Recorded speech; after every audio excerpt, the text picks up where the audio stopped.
شروع اللہ کے نام سے جو بڑا مہربان نہایت رحم فرمانے والا ہے۔ اے ایمان والو، پاکیزہ چیزیں حرام نہ ٹھہراؤ جنہیں اللہ نے تمہارے لیے حلال فرمایا ہے، اور حد سے نہ بڑھو، بے شک اللہ حد سے بڑھنے والوں کو پسند نہیں کرتا۔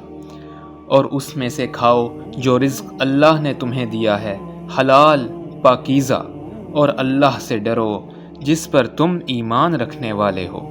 اللہ تمہاری لا یعنی بے مقصد قسموں پر مواخذہ نہیں کرے گا، لیکن وہ تمہارا ان قسموں پر مواخذہ کرے گا جو تم نے پختہ ارادے سے کھائی ہیں، تو اس کا کفارہ 10 مسکینوں کو کھانا کھلانا ہے، اس اوسط درجے کا جو تم اپنے گھر والوں کو کھلاتے ہو، یا انہیں لباس پہنانا، یا ایک غلام کو آزاد کرنا ہے۔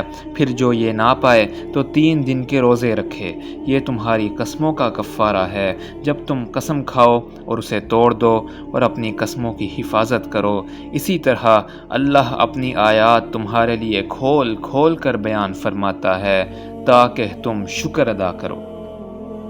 اے ایمان والو، بے شک شراب اور جوا اور بت اور جوئے کے تیر سب ناپاک شیطانی کام ہیں، لہذا ان سے بچو تاکہ تم فلاح پاؤ۔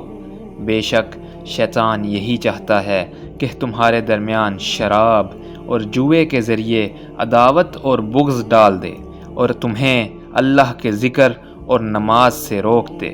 تو کیا تم ان سے باز آنے والے ہو؟ اور اللہ کی اطاعت کرو اور رسول کی اطاعت کرو، اور نافرمانی سے بچتے رہو۔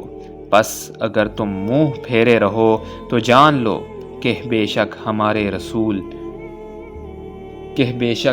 رسول کے ذمہ تو صرف واضح طور پر احکامات پہنچا دینا ہے۔